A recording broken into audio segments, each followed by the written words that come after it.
ओम शांति सुप्रभात।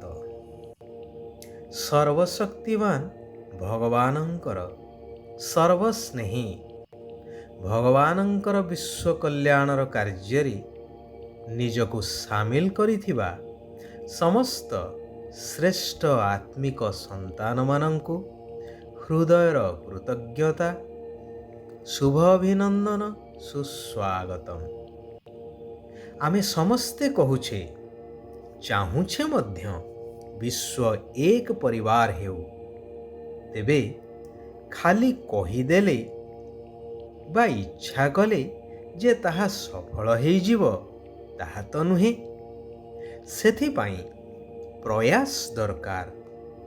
प्रथम एवं मुख्य कथा हेउछि जेपरि परिवारर जणे मुखिया थांती जहांको समस्ते मानि चली थांती।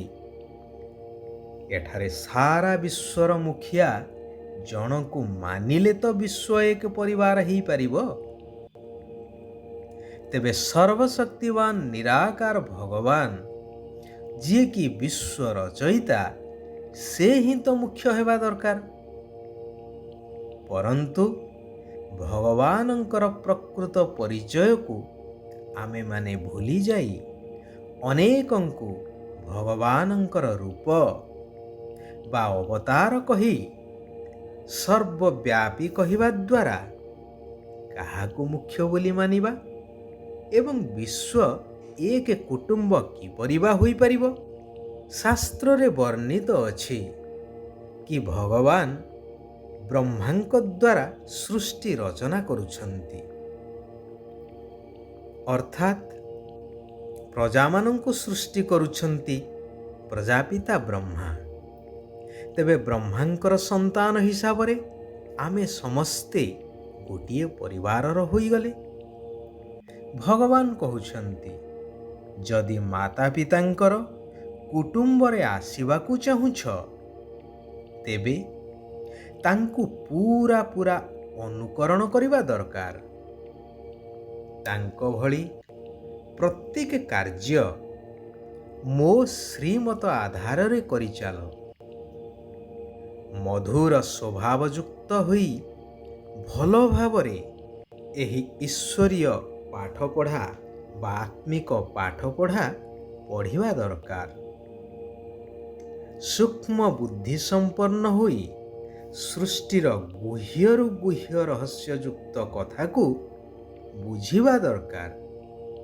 जेपरिकी शास्त्र रे कुहा जाइछि ब्रह्मा सरस्वती आदि पिता एवं आदि माता, किंतु वास्तव रे सरस्वती तो ब्रह्मांकर कन्या, से मध्य ब्रह्मा कुमारी अटंती।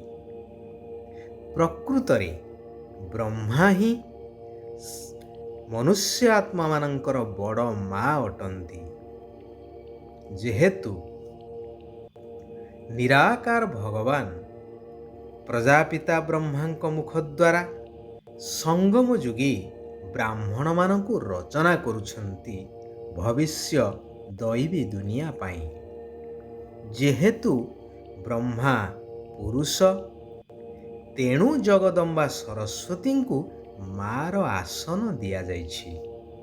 यह अति गहन आउ रहस्ययुक्त विषय वस्तु जहाकु बुझिबा पाई बहुत सूक्ष्म बुद्धि दरकार।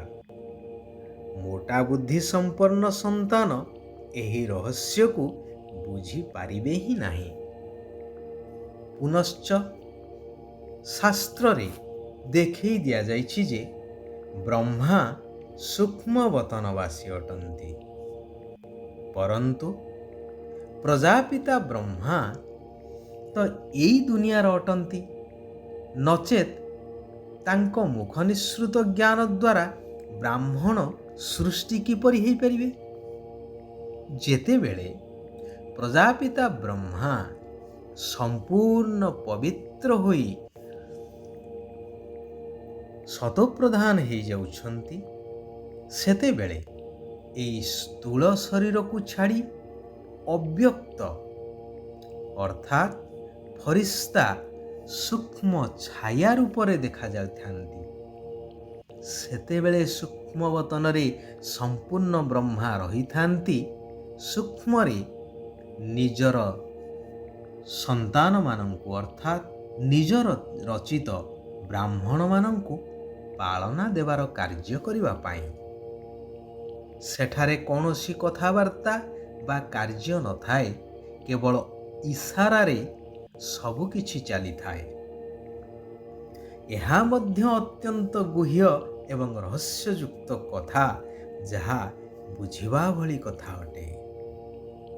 ପୁନଶ୍ଚ ମୁନି ଋଷିମାନେ ନାରୀଙ୍କୁ ନୀଚ ଦେଖେଇଥିବା ସ୍ଥଳେ ଭଗବାନ ଆସି ନାରୀମାନଙ୍କୁ ସର୍ବଶ୍ରେଷ୍ଠ ଆସନ ପ୍ରଦାନ କରୁଛନ୍ତି।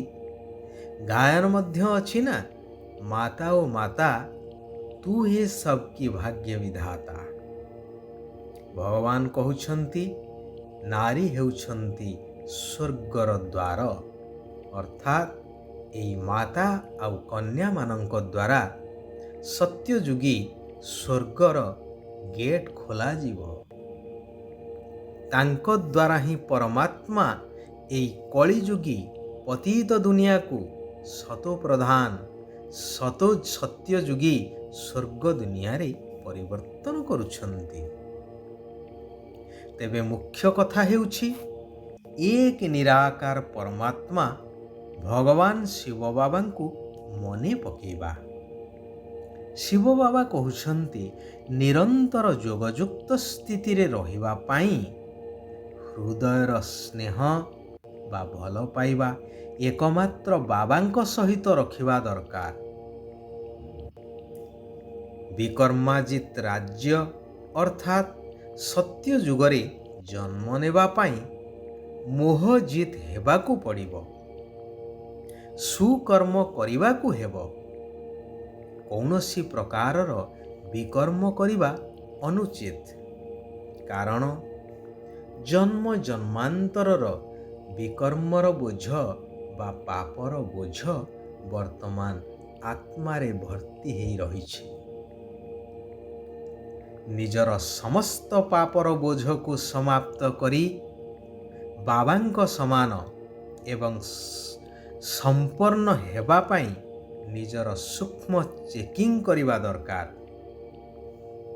ବ୍ୟର୍ଥ କଥା କହିବା, ବ୍ୟର୍ଥ କଥା ଶୁଣିବା ବା ବ୍ୟର୍ଥ କଥା ଲେଖିବା ଆଦି ଦ୍ୱାରା ବାୟୁମଣ୍ଡଳ ବା ବାତାବରଣ ଖରାପ ହୋଇଥାଏ।